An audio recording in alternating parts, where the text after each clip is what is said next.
Pai nosso que estais nos céus, santificado seja o vosso nome, venha a nós o vosso reino, seja feita a vossa vontade, assim na terra como nos céus. O pão nosso de cada dia, dai-nos hoje, Senhor. Perdoai as nossas dívidas, assim como nós perdoamos aos nossos devedores. Não nos deixeis entregue às tentações e livra-nos do mal, que assim seja. E em nome de Deus, de Jesus, está iniciado o nosso estudo desta noite. Nós estamos estudando o Livro dos Espíritos, estamos aqui na parte da introdução, no item 6º, né? Estamos quase terminando aqui nesse finalzinho. Quer ler para nós, João? Então, queria que você lesse um pedaço aí para me achar aqui. Ensinam finalmente. Achou? Deixa eu ir até no parágrafo, então. Tá. E aí depois você segue.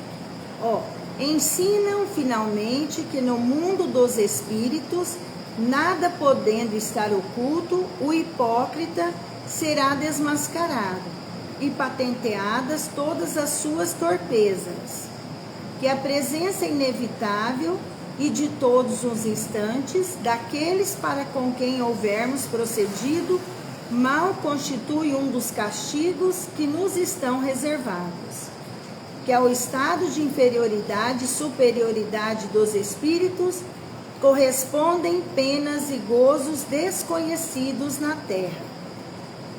Então aqui, nesse item, no item 6º, ele está falando sobre os espíritos. Quem são os espíritos? Sobre a evocação, evocar, pode evocar, ou eles podem vir espontaneamente. Então está explicando, está falando que através da quê? Através da linguagem que o espírito fala, a gente vai entender quem é esse espírito, se é um espírito evoluído ou se não é. E ele fala assim também, uma máxima, o que a gente tem que seguir de medida? Aquela máxima de Jesus, fazer aos outros o que gostaríamos que os outros nos fizessem. Estou só dando uma apanhadinha, é na página 33. Isso aqui deu certo. É grande, né? Então, ele fala isso daqui. Então, os espíritos, ele está dizendo que esses espíritos, eles vêm e eles podem ser espíritos bons, como podem ser espíritos inferiores, imperfeitos, né? E como que a gente vai saber? Através da linguagem, da fala deles, pela conversa deles. E aqui ele está falando, né? Que esses espíritos, a gente vai observar o que neles? O estado de inferioridade e superioridade, que vai corresponder a quê? Penas e gozos desconhecidos na terra. Então, através da mediunidade, através das comunicações, os espíritos vêm e falam para nós como que eles estão no mundo espiritual. Estão bem, estão mal. Eu fui na terra, fulano, hoje eu estou assim. Lá no livro Céu e Inferno tem um monte de testemunho de espíritos que falam: eu desencarnei assim, eu fui assim, hoje eu estou assim.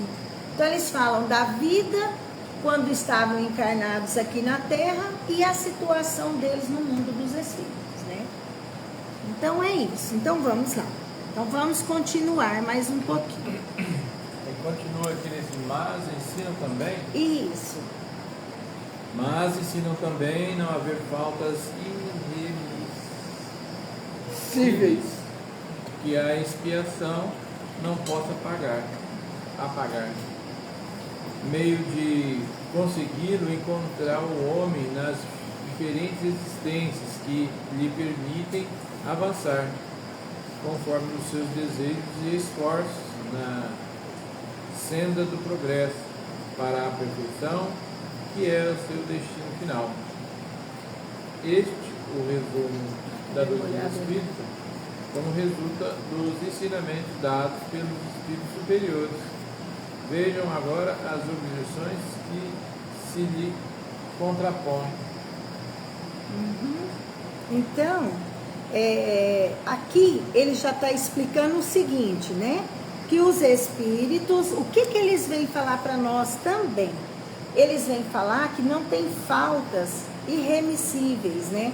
Que, assim, não tem uma falta que está perdido, tudo está perdido, não existe isso.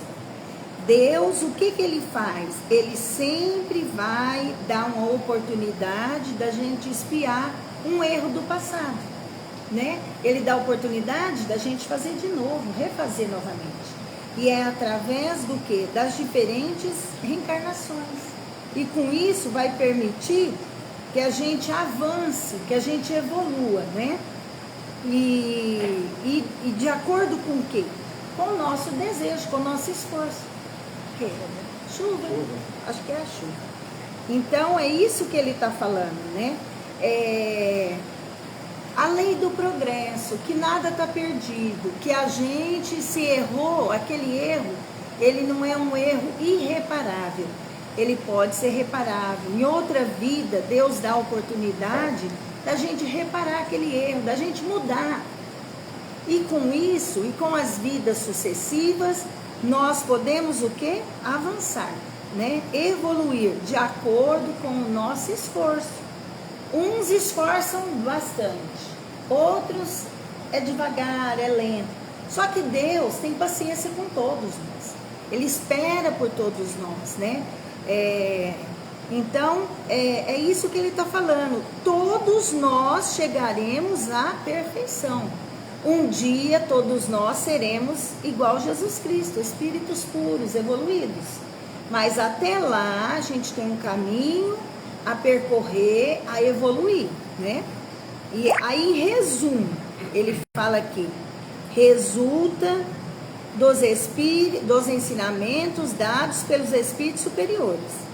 Então agora ele vai explicar para nós, né, esses ensinamentos que os espíritos foram dando. Então vamos continuar, né? Agora vamos para o item 7. Essa é a introdução, né? Quer falar alguma coisa? Quiser falar, acrescentar alguma coisa, pode acrescentar, é até bom, que enfatiza mais, né? Deixa eu ver se para lá agora vamos fazer. Isso. Para muita gente, a oposição das corporações científicas constitui, senão uma prova, pelo menos forte presunção contra os que quer que seja. Não somos os que se insurgem contra os sábios, pois não queremos dar aso a que de nós digam que esquecemos, temos-los ao contrário, em grande apreço e muito honrados julgaríamos se fôssemos com todos entre eles. Suas opiniões, porém, não podem representar em todas as circunstâncias uma sentença irrevogável. Ele está falando aqui dos sábios, né? Dos sábios. Que os sábios, que nós não podemos, né, ir contra os sábios. Por quê? Porque eles têm estudo, eles têm conhecimento, eles têm sabedoria, né? Os sábios aqui são os homens de ciências, os estudiosos. Então, que nós também, a gente não pode ir contra eles, né? E aí fala o seguinte, que eles são pessoas honradas, são pessoas que a gente tem que ter apreço, né? Levar em consideração. Só que ele fala aqui, só que a opinião deles não pode ser uma coisa irrevogável, né?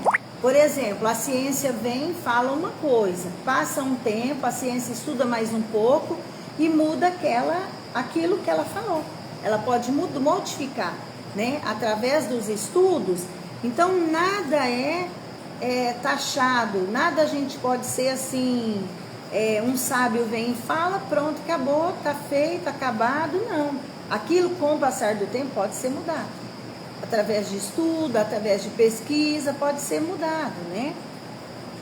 Então, vamos lá. Pode continuar? Pode continuar.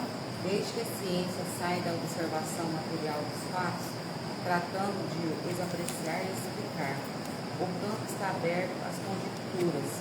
Cada um arquiteta o seu sistemazinho, disposto a sustentá-lo com fervor, para fazê-lo prevalecer. Não vemos todos os dias as mais opostas opiniões serem alternativamente preconizadas e rejeitadas, ora, repelidas como erros absurdos para logo depois aparecerem proclamadas como verdades incontestáveis. Os fatos, eis o verdadeiro critério dos nossos juízos, o argumento sem réplica. Na ausência dos fatos, a dúvida se justifica ao homem ponderado. Então, é bem interessante, né? Então, aqui ele já... O que vocês entenderam? Ele está falando sobre a... Vamos olhando, vamos lendo, vamos ver, né? Ele está falando sobre a ciência, né? Que a ciência, ela vem apreciar e explicar alguma coisa. Cada um vai ter o seu sistemazinho. Cada um vai ter uma maneira de focar, de enxergar, de ver, né? E cada um vai fazer o quê? Vai lutar pelo que ele acredita, pelo que ele pesquisou e acha que aquilo é certo, né? Vai fazer de tudo para quê? Para prevalecer com fervor aquilo que ele acredita, aquilo que ele estudou e pesquisou. Aí ele vem e fala assim para nós, a gente não vê todos os dias pesquisas que hoje elas são verdadeiras, passa lá um ano, um mês, modifica, né? Lembra nada quando... é verdade absoluta. Nada é verdade absoluta. Por quê? Porque tudo está em transformação, em evolução, né? Então nada é verdade absoluta. É isso que ele está falando, né? É por isso que não adianta a gente ficar proclamando verdades incontestáveis. Ó, a minha verdade é essa, ninguém pode ir contra, ninguém pode. Não é assim, porque ela muda, né? Aí ele fala, a gente não pode. Por exemplo, eu argumento sem réplica. Eu falo, você discorda, você não tem a oportunidade de discordar, de falar. Então tem que ter réplica. É o meu ponto de vista, é o seu ponto de vista, é o ponto de vista dela. Então tem que ter oportunidade de ter essa argumentação, né? Aí ele fala, na ausência dos fatos, a dúvida se justifica no homem ponderado. Então se, por exemplo, igual quando eles falaram no início, falou o quê? Falou que a Terra era quadrada. Acreditava-se que a Terra era quadrada. Depois, através dos fatos, né, que é realidade, através de pesquisa, chegou à seguinte conclusão, que a Terra é redonda, né? Ela é uma bola. Então, assim, sem os fatos, sem pesquisa, é muito difícil, vai sempre ter dúvida, não é? Vai ter dúvida, vai sempre ficar uma dúvida. Agora, aquilo que vem, que mostra, A mais B é assim, aí sim, ali está comprovado que aquilo é daquele jeito. Mas aquilo que você argumenta e que não tem uma realidade, um fato, é meio difícil, né? Fica dúvida das pessoas, né? E aí a dúvida, né, ela se justifica, é o que ele está falando aqui. Leu, João? Não. Isabel, vamos lá? Eu leio. Isso. Com relação às coisas notórias, a opinião dos sábios é, com toda razão, fidedigna porquanto eles sabem mais e melhor do que o vulgo.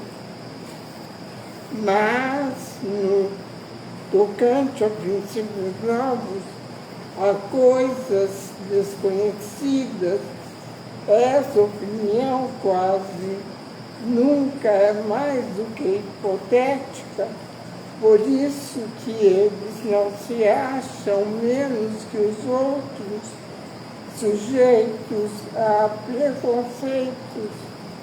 Direi mesmo que o sábio tem mais preconceitos que qualquer outro, porque uma propensão natural o leva a subordinar tudo ao ponto de vista donde mais aprofundou os seus conhecimentos.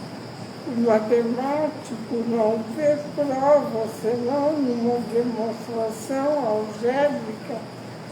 O químico refere-se tudo à ação dos elementos, etc. Vamos parar aí, senão nós vamos ficar confusos, né? Porque é bem complexozinho, né? É interessante o que ele está falando aqui para nós, né? Aqui ele fala, né, com relação às coisas notórias, a opinião dos sábios. É com toda razão fidedigna, né? Porquanto eles sabem mais e melhor do que o vulgo. Então, por exemplo, tem uma coisa ali e vai ter a opinião. Se é um sábio, ele é entendido, ele entende daquele assunto, ele sabe, ele tem um conhecimento. Ele tem um conhecimento melhor do que o vulgo. Quem que é o vulgo? O vulgo é a pessoa simples, que não tem conhecimento, que não tem estudo, né? Então, o sábio, ele vai saber, ele sabe mais, ele sabe esmiuçar aquilo, ele entende mais complexamente aquilo ali. E aí ele diz que no tocante a princípios novos, coisas desconhecidas, né? Essa opinião quase nunca é mais do que hipotética. Então surgiu o espiritismo naquela época, né? A existência dos espíritos é o quê? É um princípio novo, é uma coisa desconhecida. Então já tem pesquisa, tem pesquisa, análise, tudo ali já tem. Porque se não tem, vai trabalhar em cima de quê? De hipótese, né? Hipótese, hipotética, coisas que ainda não está ali com a verdade absoluta. Concretizado. Então não tem a verdade, não é uma coisa concreta, já uma verdade que mostra aquilo, né? Então nisso, o que pode surgir? Pode surgir os preconceitos. Preconceito. Surge alguma coisa nova, tem pessoas que têm uma cabeça aberta, uma cabeça boa, vamos dizer assim, uma cabeça que está pronta, uma mente para um conhecimento novo. Tem gente que tem essa mente assim, tem pessoas que não, tem pessoas que a mente é fechada, ela não aceita coisas novas, tem preconceito, já fala mal daquilo, nem conhece, nem sabe que jeito que nem estudou, tá surgindo uma coisa, já começa a falar mal. O que é isso? É um preconceito, né? Então, é isso que ele está falando. Direi mesmo que o sábio tem mais preconceitos que qualquer outro, porque uma propensão natural leva a subordinar tudo ao ponto de vista de onde mais aprofundou os seus conhecimentos. Então aí ele diz, o matemático não vê prova senão numa demonstração algébrica, né? O matemático, tudo que ele vai demonstrar, através da matemática, dos números. O químico refere-se tudo à ação dos elementos. Por quê? Porque aquilo ali é o mundo da gente, é o mundo de conhecimento que nós temos, é aquele mundinho ali. E a nossa mente E a gente, muitas vezes, quer ser o dono da verdade. A gente quer ser o dono, a gente quer saber mais do que todo mundo. E muitas vezes, o que a gente cria? Preconceitos. Aqui ele está falando que até os sábios, né? Até eles, os sábios, têm preconceito. Por quê? Porque muitas vezes a gente não quer dar o braço a torcer, a gente não quer aceitar, né? Por N motivos. Então, assim, eu penso que nós temos que ter uma mente aberta. Uma mente aberta. Porque quando a gente tem uma mente que ela já cria assim, já fica com o pé atrás, já é difícil para a gente aprender, né? Porque você já está falando alguma coisa contrária daquilo ali. Nem conhece, nem sabe e já está com preconceito, já criou uma ideia daquilo ali na sua cabeça. Você não estudou, você não pesquisou, você não viu todos os pontos ainda e você já cria uma resistência contra aquilo, né? Isso é preconceito. Então vamos continuar. Sejam bem-vindos todos que estão aqui nos acompanhando no estudo. Aquele que se fez, pode ser o João? Aquele que se fez um especialista prende todas as suas ideias à especialidade que adotou. Tirai-o daí e vereis quase sempre desarrazoar. Perde a razão, né? Por querer submeter tudo ao mesmo cadinho. Consequência da fraqueza humana. Assim, pois, consultarei do melhor grado e com a maior confiança, inquino sobre uma questão de análise. Um físico sobre uma potência elétrica, um mecânico sobre uma força motriz. Hão de eles, porém, permitir-me, sem que isso afete a estima, a que lhes dá direito o seu saber especial, que eu não tenha em melhor conta suas opiniões negativas acerca do Espiritismo, do que o parecer em um arquiteto sobre uma questão de música. Então aqui ele fala o seguinte, né, que aquele que é especialista, eu sou uma especialista em um assunto, por exemplo, sou professora, né? Professora de uma matéria. De uma matéria, vamos supor que eu sou professora de português, o outro é professor de inglês, o outro é de matemática, o outro é de história, e assim por diante vai. Então ele diz assim, aquele que se fez um especialista prende todas as suas ideias à especialidade que adotou. O meu conhecimento, ele está ali no português. Eu sou professora de português. É naquele meu mundinho ali do português, né? E as outras pessoas nas especialidades que eles têm. Então isso, tirai daí o que vereis quase sempre desarrazoar, por querer submeter tudo ao mesmo cadinho. Então, quando a gente pega, por exemplo, tem um assunto, eu sou professora de português, eu vou trazer isso aqui só para a minha visão como professora de português, muitas vezes eu posso perder a razão, né? Por quê? Porque eu quero submeter tudo ao meu conhecimento limitado, aquela limitação que eu tenho daquele conhecimento. Isso daqui é uma consequência da fraqueza humana, da nossa fraqueza humana. O nosso conhecimento, ele é curto, ele é pequeno, né? Na profissão, a gente pode ser especialista naquela profissão, mas nem por isso a gente é doutor naquela profissão. Nem por isso a gente já esgotou tudo que aquilo ali tem, né?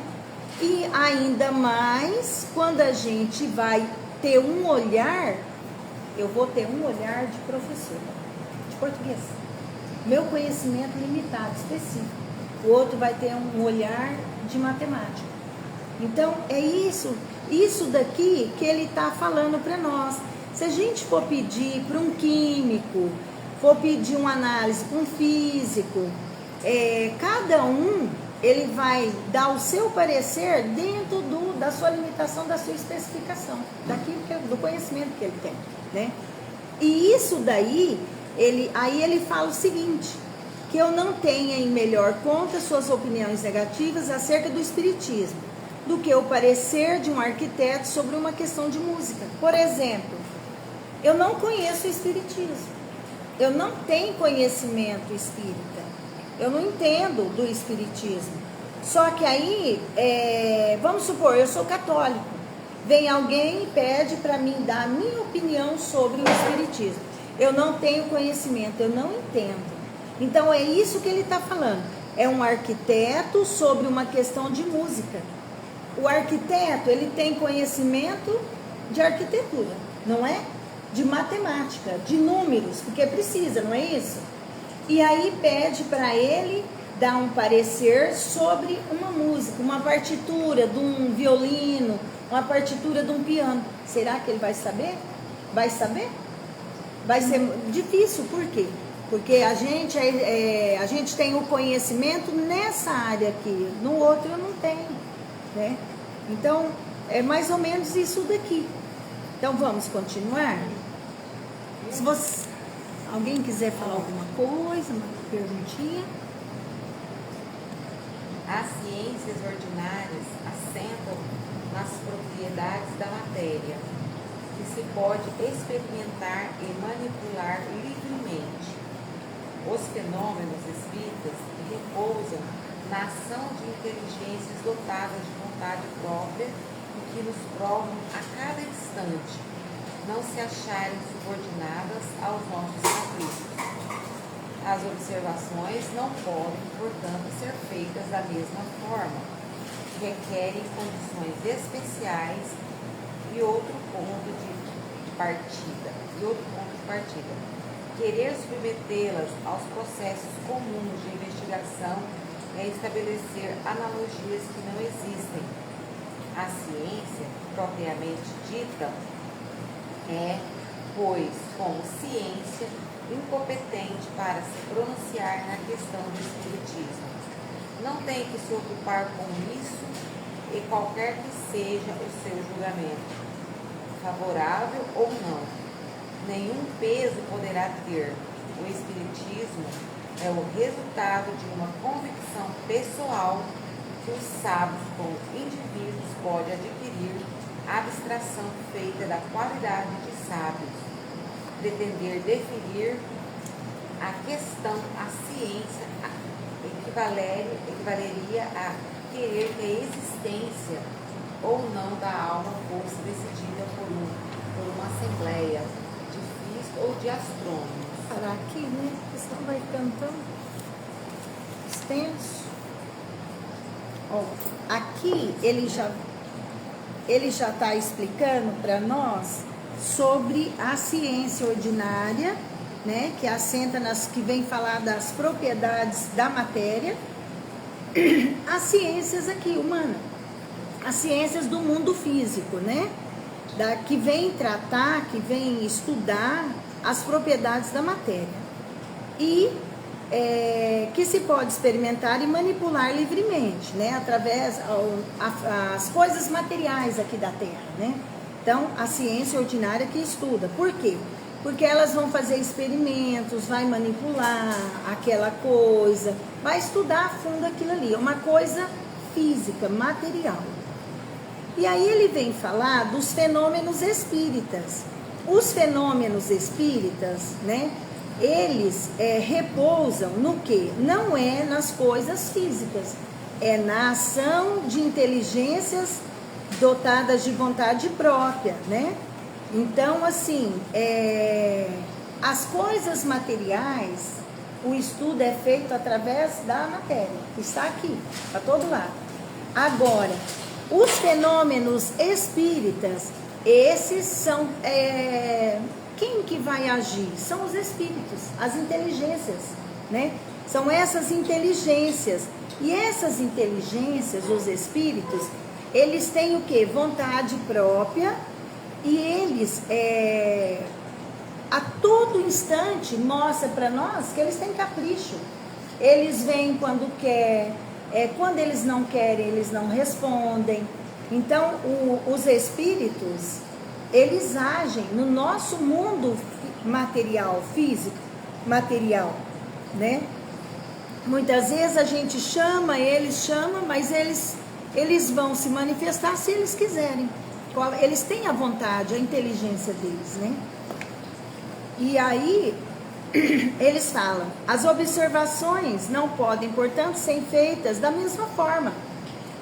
Tem como estudar a parte material da parte espiritual com o mesmo método? Muito difícil, não tem como. Por quê? Porque um é físico, é material, e você pega, você tem como estudar. O outro é uma coisa imaterial, porque ele é espiritual, não tem como de fazer o mesmo estudo. Não? É uma convicção pessoal. É.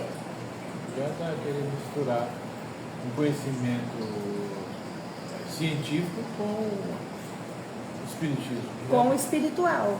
Não adianta, porque é diferente, né? Um é espiritual. O nosso é coisas materiais, da matéria, né, João? Vai estudar o quê? Vamos estudar o corpo humano, vamos estudar o cabelo, vamos estudar alguma coisa, bem especificamente. E a outra é a parte espiritual, você vai lidar com pessoas. Pessoa não, você vai lidar com espírito, com inteligência. É uma inteligência ali, ela responde se quiser, se ela não quiser, ela não responde, né? Se ela quiser falar que ela é ela fala, se ela quiser mentir, ela mente, né? Então, querer submetê-las aos processos comuns de investigação é estabelecer anomalias que não existem, né? Então não tem como. O que é você fazer um estudo por anomalia? É um estudo por coisas parecidas, que se parecem, não é isso? Por coisas parecidas. Então, assim, você estudar o espírito é uma coisa. Você estudar as coisas materiais aqui do mundo é outra coisa. É muito diferente, né? Não são parecidos. Aí ele fala, a ciência, propriamente dita, como ciência, ela é incompetente para se pronunciar na questão do espiritismo. Por que ela é incompetente? Porque o espírito, ele é o quê? Ele não é abstrato? Abstrato. Você pega o espírito, ele é um fluido. O espírito, ele não é palpável, você não pega ele. Então não tem a ciência, tanto é que a ciência não aceita. Ainda já foram feitos muitos estudos e até hoje ainda não foi aceito a existência dos espíritos. Por que não foi? Porque a ciência, ela quer ver, ela quer coisas palpáveis, né? Coisas que ela pode mensurar. E o espírito não. O espírito não tem como. Então ele fala, né? A ciência, o estudo dela, o julgamento dela não tem peso para as coisas do espiritismo. O espiritismo é o resultado de uma convicção pessoal, que os sábios como indivíduos podem adquirir a abstração feita da qualidade de sábios. Então o espiritismo é uma convicção, é uma abstração feita da qualidade dos sábios. É diferente, né? Então, é uma coisa muito diferente das coisas que a ciência estuda, né? Então, aí ele fala, né? Vamos ver mais. Não da alma fosse decidida por uma assembleia de físicos ou de astrônomos. Com efeito, o espiritismo está todo na existência da alma e no seu estado depois da morte. Então, o espiritismo, o que ele fez? Ele veio estudar o espírito. Ele veio estudar a parte espiritual. Ela já existia, né? Os fenômenos, o espírito, eles sempre existiam, já existiam. O que o espiritismo fez?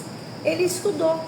ele veio estudar. Os próprios espíritos vieram comunicar através da mediunidade e começou a mostrar que eles existem, né? A sua existência. Então, assim, ora, é soberanamente lógico, acho que paramos aqui, imaginar-se que um homem deva ser grande psicologista. Acho que nós paramos antes, né? Aqui no Hora, né? Paramos aqui. Vocês gostariam de falar? Tá dando para entender um pouquinho? É um pouquinho confuso. Mas aqui, o que ele está falando para nós? Assim, do resumo, a grosso modo, que a ciência, quem que a ciência estuda? A matéria que os sentidos podem captar aqui na Terra, não é isso? E o Espiritismo, ele veio falar de quem? Ele vem falar dos espíritos. Os espíritos, eles são o quê? São imateriais. Então, a ciência física ainda, hoje, ela não aceita, ela ainda não acredita na existência do espírito. Ainda não chegamos nesse ponto ainda. A ciência, ela estuda aquilo que é palpável, aquilo que é visível, aquilo que eles conseguem detectar nos sentidos, ali o que eles podem detectar. Mas a parte espiritual do espiritismo, eles ainda não é aceito. O espírito ainda não é aceito. Mas é o que ele está dizendo aqui. Se eles não aceitam, se eles não conseguem enxergar ainda esse espírito ali, quem são eles para falar alguma coisa? Se eles não aceitam, né? Se eles não aceitam, se eles não conhecem, então o discernimento, o que eles falarem, não pode ter peso, né? Como que eu vou falar de uma coisa que eu não conheço? Como que eu vou ditar alguma coisa, falar, determinar?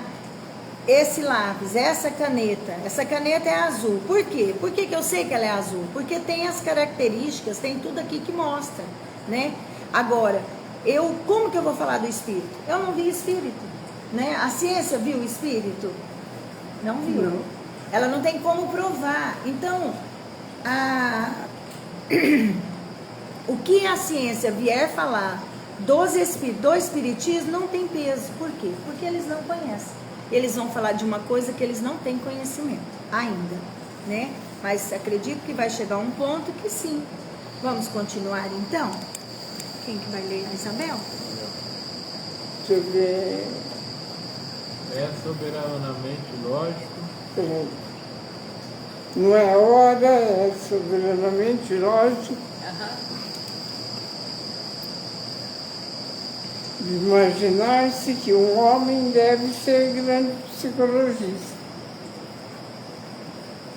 porque é eminente matemático ou notável anatomista, dissecando o corpo humano, o anatomista procura a alma.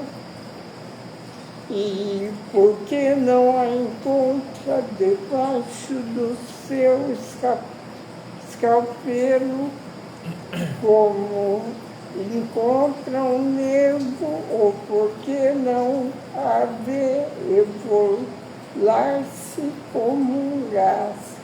Conclui que ela não existe, colocado num ponto de vista exclusivamente material. Segue-se que tem razão contra a opinião universal? Não. Vede-se, portanto, que o espiritismo não é da alçada da ciência. Aqui ficou bem claro. Vocês entenderam? Tanto que aqui ficou super claro para nós, porque aqui ele falou que assim, que o anatomista, né? A pessoa que vai lá pega um corpo de carne, pega um cadáver, pega lá o cadáver e vai dissecar esse cadáver, vai tirar pedacinho por pedacinho para estudar esse corpo humano. E ali nessa pesquisa dele, nessa dissecação, ele está à procura de quem? À procura da alma. Aqui ele está falando, está procurando o espírito, a alma. Mas ele não encontra a alma. Como um gás.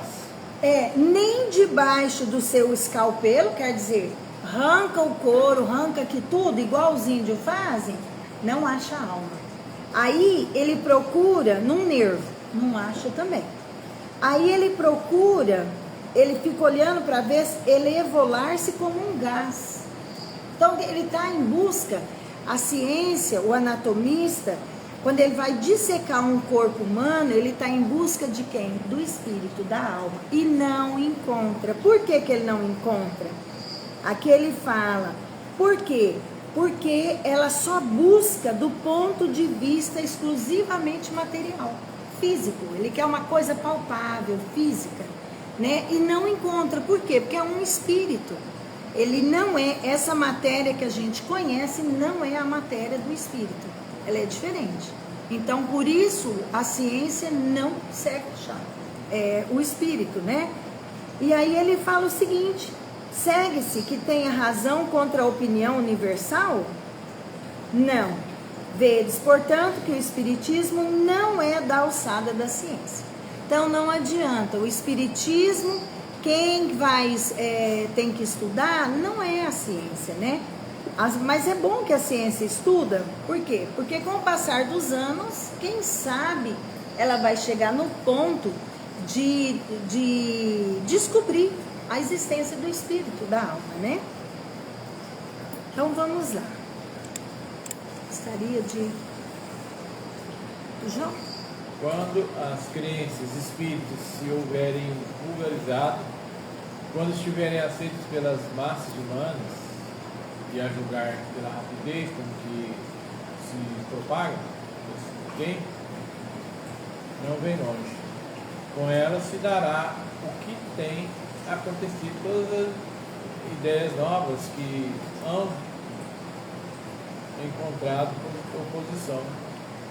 Os sábios se renderão às evidências, lá chegarão individualmente pela força das coisas. Até então será intempestivo desviá-los de seus trabalhos especiais, para obrigá-los a se ocuparem com um assunto estranho, que não lhes está nem nas atribuições, nem no programa. Enquanto isso não se verifica, os que, sem estudo prévio e aprofundado na matéria, se pronunciam a negativa e escarnecem de quem não lhes subscreve o conceito. Esquecem que o mesmo se deu com a maior parte das grandes descobertas que fazem ora a humanidade. Para por aqui, né? Então, ele tá. Isso daqui, se a gente for dar uma pensadinha, quando que foi escrito esse livro? 1857. 1800 e antes um pouquinho, porque quando ele estava elaborando nele, né? Ele foi editado a 18 de abril de 1857. Hoje nós estamos em que ano? 2024. Já se passaram muito tempo, né? Muito tempo. Hoje, se nós formos dar uma observada, né? O que a gente percebe? Teve um avanço muito grande nessa parte da espiritualidade. Essa parte espiritual, hoje, você abre lá um Instagram, você vê médios e médios recebendo mensagens para mães desesperadas. Nós vemos estudos de pessoas que tiveram aquele estado de quase morte, que fica em coma. E depois eles vêm, contam que viram. Então, assim, hoje, o espiritismo, ele já teve um avanço maior, né? Um avanço. Aqui ele fala, hoje, aqui ele diz que no futuro, essas ideias novas, haverá o quê? Apesar da oposição, né, que se teve naquela época, os sábios, eles vão acabar se rendendo à evidência. Hoje, nós já temos muita coisa diferente na parte do espiritismo, né? Através da ciência, através das pessoas, né? Hoje é aceito, é muito aceito a reencarnação, né? Quantas crianças a gente vê através aí da internet, crianças novinhas, tocando piano, coloca lá, a criança toca partituras e partituras de piano, né? Então, assim, hoje se tem mais comprovação, e é o que ele fala aqui. Essas ideias novas, elas levam um tempo para ser aceito. Então, hoje, o espiritismo, ele já teve um avanço, né? Um avanço. Por quê? Porque os espíritos, o mundo espiritual, o intercâmbio mediúnico que existe, a ação dos espíritos no nosso mundo físico e o nosso mundo físico agindo no mundo espiritual, hoje a gente tem muito estudo. Hoje isso é um conhecimento que ele não é limitado, é um conhecimento que muitas pessoas já têm esse conhecimento aqui, essa sabedoria, né, do mundo dos espíritos, do mundo espiritual. Então vamos lá, né? Quase.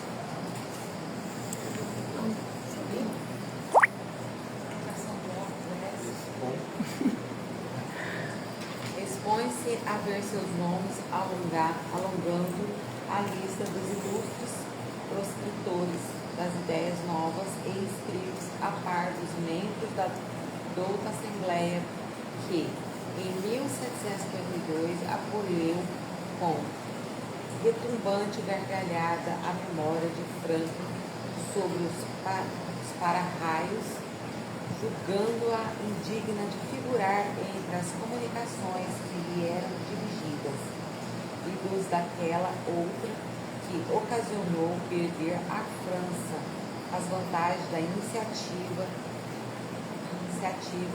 da marinha a vapor, declarando o sistema de Fulton um sonho irrealizável. Entretanto, essas eram questões da alçada daquelas corporações.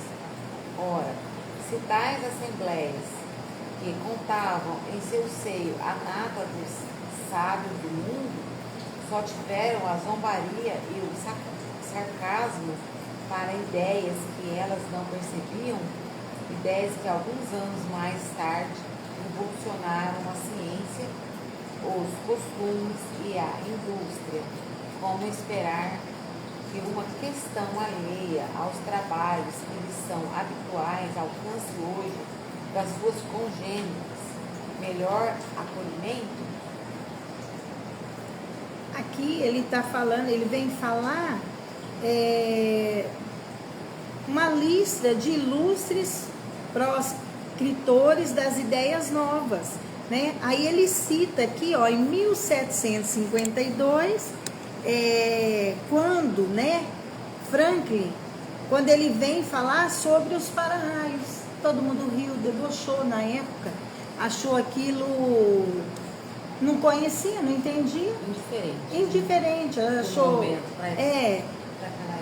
então, assim, aí ele vem falando demais que na França, né, as vantagens da iniciativa da marinha a vapor, né? Então, assim, são coisas, ideias novas que vão surgindo e que existem pessoas que vão contra, né? Elas vão contra, só que com o passar do tempo, aquilo ali se concretiza, né? E aí vira o quê? Vira uma realidade, né? E aí ele diz isso, ele está falando isso daqui, que tudo vai através do estudo, é que vai se concretizando. Então, quando surge uma coisa nova, a gente não pode já de início, já tecer falar alguma coisa sobre aquilo, não acredito, não isso, não aquilo. Não, vamos estudar, vamos pesquisar, vamos ver. Porque pode ser que aquilo, no futuro, aquilo se concretize e aquilo seja uma coisa boa, né, para nós. É como a globalização, né, que a gente passou por ela, né, teve um salto na evolução. Nossa, como deu, né, A gente nem Lenice? percebeu isso. E quem... Parece que a gente foi teletransportado de um mundo imaturo para um mundo já, né, Isso. que está começando a amadurecer. E Eu na- vejo muito isso, assim, que nossos olhos viram, né, passaram por isso. Eu falo por mim, porque hoje a gente não sentiu a transformação, mas hoje a gente percebe, né, que ontem, por exemplo, não sabia mexer no telefone com Bluetooth, né, era difícil. A gente não conseguia pensar, gente, será que eu vou conseguir O fazer digital. não é? Então a gente passou por isso e a gente evoluiu. Mesmo, meio que a gente assim, incorporou a roupa, né, da evolução. Sim. Estamos indo. Aí às vezes tem pessoas que falam, não pertence a esse mundo. Pertence sim, se você vive nele, você tem pertencimento a esse mundo. Você tem que fazer adentrar nesse mundo. Né? Sim. Então eu vejo a evolução, eu vejo o mundo dessa forma. Sim. É uma forma da gente estar evoluindo. Como o mundo, a Terra está evoluindo. Ela está evoluindo. Nós não podemos ficar com aquele olhar preconceituoso, né? Eu vejo muita gente falar assim, eu não sei mexer com isso, eu não sei mexer nesse celular. Não sei, mas eu posso aprender, né? Agora, tem pessoas que não querem aprender. Todo mundo é capaz. Né? Então, assim, um ponto que nós temos que querer aprender, porque nós somos seres progressistas, que vai progredir, que vai aprender. Então, tudo aquilo que surge de novo, a gente tem que ter um olhar, né? Não é questão de ficar para trás, mas um olhar do que você falou, da globalização. Eu lembro quando surgiu esse assunto, a gente pensava, será? Agora, hoje, ó, o que a gente fala aqui no celular, a nível mundial, pode ir para tudo quanto é lugar, né?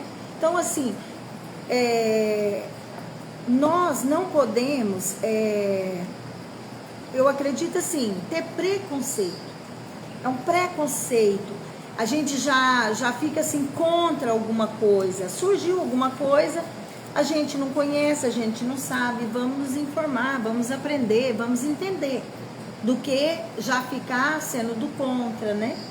Porque é como ele disse aqui, ó, todas essas invenções, todas essas coisas novas que surgiram, essas ideias novas que surgiram lá atrás, 1700, 1800, hoje são realidades. Realidade e veio para melhorar a vida nossa. E veio para quê? Para a gente progredir. Vai vir coisas melhores e a gente tem que desenvolver a nossa inteligência, ou a nossa sabedoria para quê? Porque senão a gente fica parado no tempo, né, Lenice? Para no tempo, não quero mexer no celular, não quero aprender a mexer com o computador. Tem pessoas que não sabem ligar e desligar, não sabem fazer uma ligação do celular para alguém. Eu conheço pessoas assim. Então, assim, nós temos que estar sempre prontos a novos aprendizados, né? Tudo que surge de bom. Acho que vamos parar por aqui, já tá no momento, né? Nós vamos parar aqui, né? Hoje é que dia mesmo? Próximo vai ser dia 21. Hoje é 14 ou 15. Hoje é 14. Nossa, passou. Ninguém mudou nada. Hã? Se ninguém mexeu na coisa, hoje é 14. É verdade. Se alguém mexeu na folha, hoje é 14. Então Amanhã é vamos dia lá. do professor. Amanhã é dia do professor. Parabéns Parabéns. para todos os professores, né? Todos, porque todo mundo pode ser um pouquinho. Professor aposentado não é professor. Meu filho, a sabedoria que tem, hein? Eternamente um professor. Isso é verdade. Sempre será. Então vamos fazer a nossa prece. Quem gostaria de fazer? Bonita, bela, então vamos lá. Vamos cerrar os nossos olhos, levar os nossos pensamentos a Jesus, a essa casa que nos encontramos nesse momento. Que todos os nossos mentores dessa casa possam estar aqui presentes com a gente, nos intuindo, nos elevando, fazendo com que a gente venha aprender, levar boas novas para os nossos, para que a gente possa caminhar na prática do bem. O Senhor Jesus possa colocar aqui em nossa água o remédio necessário para a cura dos nossos males do corpo e da alma. Que Ele também possa estar sempre presente em nossos lares, com os nossos familiares. Que o Senhor também possa estar presente no nosso trabalho, com as pessoas que estão sempre presentes conosco no nosso dia a dia. Que a gente possa estar sempre levando boas comunicações, bons fluidos, bons olhares. Que a gente possa estar sempre presente na vida de cada um, compartilhando os bons momentos. Que o Senhor possa também estar presente nas nossas creches, no nosso asilo, nos nossos hospitais, principalmente no Hospital Bezerra de Menezes. Que todas as pessoas que ali se encontram neste momento, Senhor, que o Senhor possa aliviar os vossos corações, fazendo com que sejam mais felizes, mais amorosos, que aceite, Senhor, o momento ali, a sua intuição para o bem. Senhor Jesus, que o Senhor possa colocar aqui nessa casa bendita, para que a gente possa estar sempre presente, alimentando, aqueles que adentram na nossa casa, buscando ajuda, que a gente possa estar sempre presente em cada um desses momentos. Que o Senhor também possa abençoar o nosso bairro, as pessoas que convivem aqui em Paranaíba. Os nossos mentores possam também estar presentes, com os nossos dirigentes das nossas cidades, com aqueles, Senhor, que vão definir a nossa jurisdição do nosso município. Que o Senhor também possa estar presente com cada um de nós, hoje e sempre. Que assim seja. Amém. Então, nós damos por encerrado o nosso estudo, agradecemos a presença de todos. Semana que vem, se Deus quiser, firmes aqui, mais uma segunda-feira à noite. Fiquem com Deus.